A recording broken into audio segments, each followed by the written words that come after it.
मित्रांनो, आज आपण एका अशा स्पॉटवर आहे की जो शेतीसाठी खूप फायदेशीर असं ठिकाण आहे. तुमच्या जर परिसरात असं ठिकाण असेल तर तुम्ही तिथून हा जो अनमोल ठेवा आहे तो तुम्ही कलेक्ट करू शकता. आणि हे आहे वनगायींच्या विश्रांतीचं ठिकाण. इथं का नाही, वनातल्या गायी इथं विश्रांती घेतात. त्यांचं हे शेण पडलेलं आहे.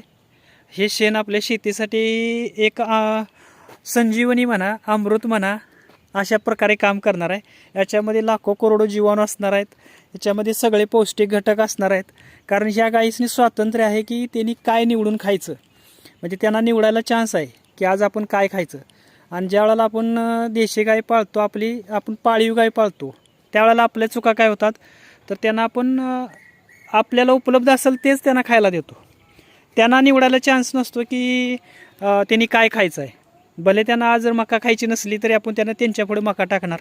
त्यांना गवत खायचं असलं तर मग गवत देणार नाही. तसं ह्या वनगायींचं नाही. ह्या काय करतात, तर त्यांना जे आवडतं आहे, ज्यांना जे हवं आहे ते खातात.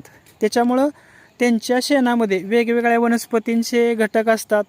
त्याच्यामुळे त्यांच्यात लाखो करोडो जीवाणू का नाही नैसर्गिकरित्या डेव्हलप होत असतात. आणि हे शेण जर तुम्हाला कलेक्ट करता आलं तर तुमच्यासाठी खूप फायद्याचं आहे.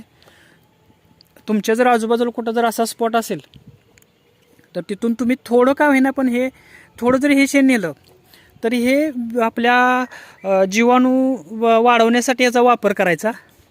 म्हणजे आपल्याला हे दुसऱ्या आपण नेहमीच्या गाईचं 5 किलो वापरत असलं हे अर्धा किलो पावशेर जरी वापरलं तरी ते त्याच्या तुलनेत जबरदस्त फायदेशीर ठरणार आहे.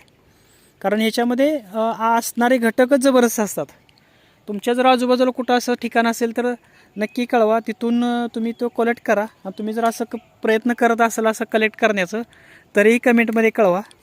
इतरांसाठी ते प्रोत्साहनदायक ठरेल. कारण हे जे होतं आहे ते नैसर्गिकरित्या त्यांनी हवं ते खाल्ल्यामुळं त्याच्यामध्ये जबरदस्त हे रिझल्ट मिळतात आपल्या शेताला. तुम्ही पण हा प्रयोग करून बघा.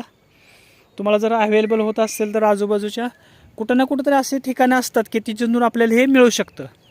मित्रांनो, अशाच माहितीसाठी चॅनल सबस्क्राईब करायला विसरू नका. धन्यवाद.